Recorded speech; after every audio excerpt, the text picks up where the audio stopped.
Buongiorno, we have the new LEGO Ideas Italian Riviera sent over by LEGO for review. So in today's video, I want to take a deep dive into this $300 August 7th release. This new LEGO Ideas set falls under the 67th set made from the LEGO Ideas theme. It's decked out in a black art box style because it is an 18 plus set. It's going to come with 3,251 pieces, all at the price tag of $300. As for minifigures and scenes, we'll dive into it as we review the actual set, but you are going to get 10 included minifigures, 2 cats, as well as 2 crabs. Now, you can clearly see the depiction on the top right corner that this is a modular style building. However, my critiques with it are, although it is a modular building, it is not compatible with any modulars because it's not built on a base plate. It's a little bit wider at 13 inches rather than the 10-inch modular base plate, and of course is going to be built on water, making it hard to pair with some of the other LEGO modular buildings. I'd also like to mention, if you are buying this set day one, you will get an exclusive gift with purchase, which is the Italian market van. Now, although I don't have that set, it is going to come inside a box that looks like this and have different content for the Italian market van. A unique feature to LEGO Idea sets are that they have instruction booklets with information about the designer. In this case, it's going to be Alex Sahali, so congrats to Alex, and he's holding up the original model of the Italian Riviera. Now, there's a few things I want to call out and nitpick here that LEGO decided not to do and or change, which again is very typical in a LEGO set as well as a LEGO Idea set. Now, the first one here is going to be the boat ramp, which I'm assuming it's a boat ramp considering the boat down here, which we do not see in the official, original design. And there's actually a character playing soccer out here, or football, and I think that's a very native feature to like an Italian beachfront, and that's something they did not include in this model, and I'm actually a little bit upset about it. There's also some really nice railings on the patio, which we do not see here for like the courtyard and walkway for the roads/street. However, if we turn the page, we can find some information about this picture right here, which is going to be the Cinque Terre, and you can clearly see the boat ramp in this depiction, and a beautiful scene that really makes me feel like I'm straight out of Italy.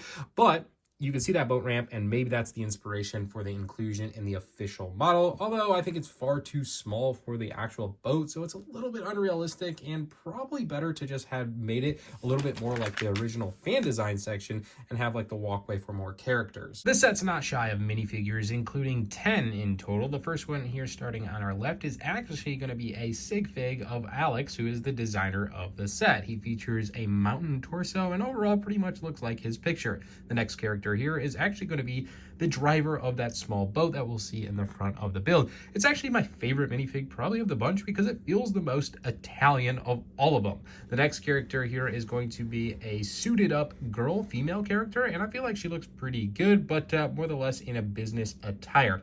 Next up, we have an ice cream server, a guy eating a gelato, just an older gentleman with nice torso printing and honestly a nice face printing.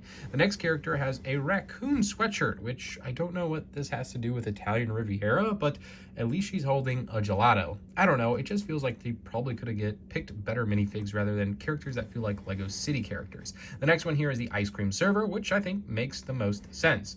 We have another character here in a disc shirt, and he's holding what I would call something to either get hit with by my Nona, who's maybe on our right-hand side. In my case, it would be my because I'm Greek, but he's holding a roller for dough, and I feel like that makes a lot of sense if he's rolling some pizza dough.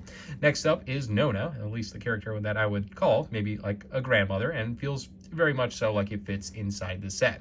The next one here is going to be the moped driver. She's decked out with a really nice hairpiece and some really funky sunglasses that I do enjoy. And then the last character here is in a Paradisa shirt and is decked out with pink legs, and overall, I guess feels like she deserves to be at the beach, although this set does not include a beachfront. And yes, we get a moped along with a helmet that you could place on our moped driver. As for the exterior of the Italian Riviera, I think the set is just blasted with beautiful vibrant colors like this pastel yellow, this like salmon pink color, and then of course like a darker orange over a, you know, burgundy kind of orange brick color. And I think it all comes together really, really well. You have a boat docked here in the front, which has my favorite character on top of him. I think it makes the most sense. Comes with a nice little detailed boat motor, a fishing line, his life vest, even a raft just in case someone goes overboard. Overall, I really do like this detail, and the functions of the boat like are really cool. There's some paddles on the side, and even has like pretty good details of the motor in the back. As we truly look inside of this set, it has some notable openable doors here, which actually is very much like Italy. It's actually really cool how comparable that is. I like them in the green color as well. I think that's a good job. Also, the texture of all the cobblestone roads / walkways, believe it or not, these were probably walkways that would fit a car, at least in Italy. I knew that's how it is in Greece, and I've been to Italy a couple times, so I feel like that makes quite sense, and that's probably why we were able to just park your moped right over here. There's plenty of room for tons of minifigs. This is literally every single minifig included in the set over here, and it doesn't look too crowded, which I think is really neat. Now, moving farther along the exterior of the building, we have some really cool textured artwork, rock work here with a crab climbing up the wall. And I feel like Lego did a pretty good job, you know, building different style of rock texture rather than just our normal kind of build style. And then same thing with, you look at the back of the model, this is kind of like a modular style building. You have, again, more textured rock style to hide into the building. Like this is built into a cove, and I think it, you know, pulls the set quite substantially together.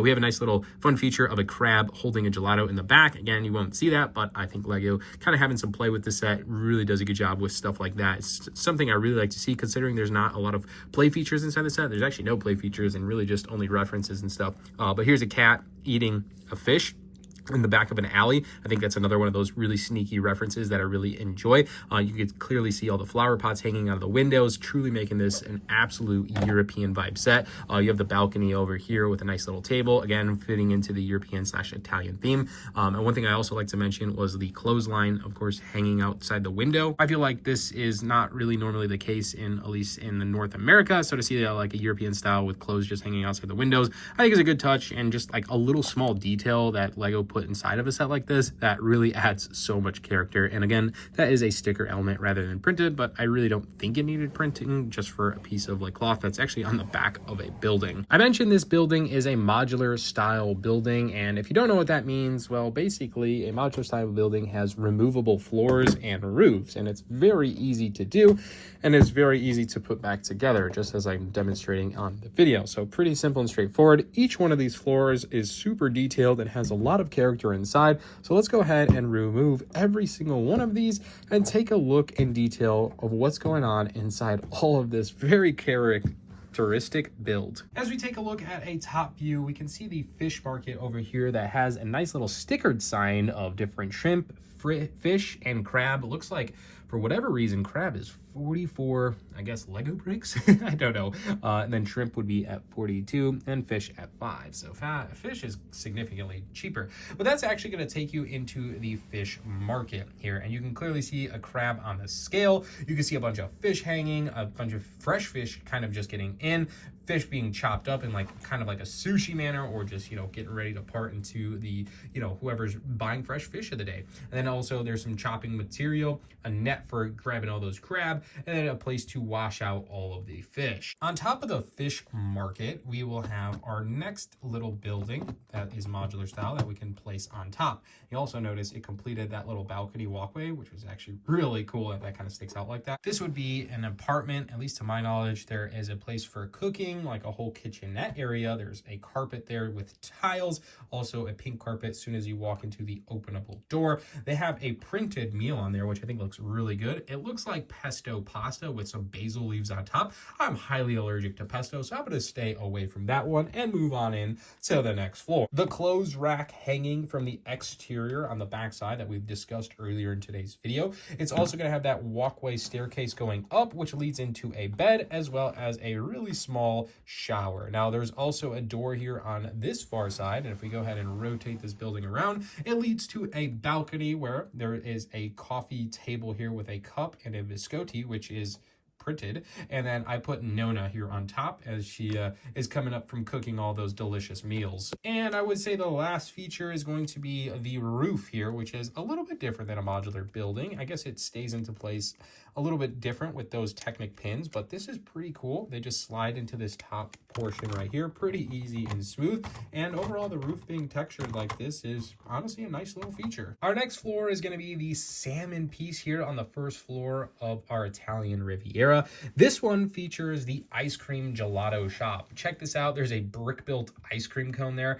Well, I guess I can't say ice cream. It's gelato. But anyways, there's also a ton of different flavors there that you can pick out and choose. And then, of course, make your own cone. Now, there is a sticker element here that I think is pretty funny. If I could zoom on in there, we have ice cream gelato here that is $3. Then we have an ice cream on a stick, like a cone, not even a cone, a stick ice cream for $2.50, and then a bowl, which is $3.50. I feel like those prices are pretty good, just because in modern day, whatever the currency is, I feel like ice cream's like $4, $5, $6, euros, whatever it is that translates to it. So pretty cheap ice cream at this Italian Riviera. We also have this sticker that is designated for 2025, and I'm going to call that our certificate to be in business for Italian gelato. The building next door has a front door as well, and this is actually going to be where we can get all our water gear. We have some new paddles up here. We have some different life vests. We have different snorkeling equipment,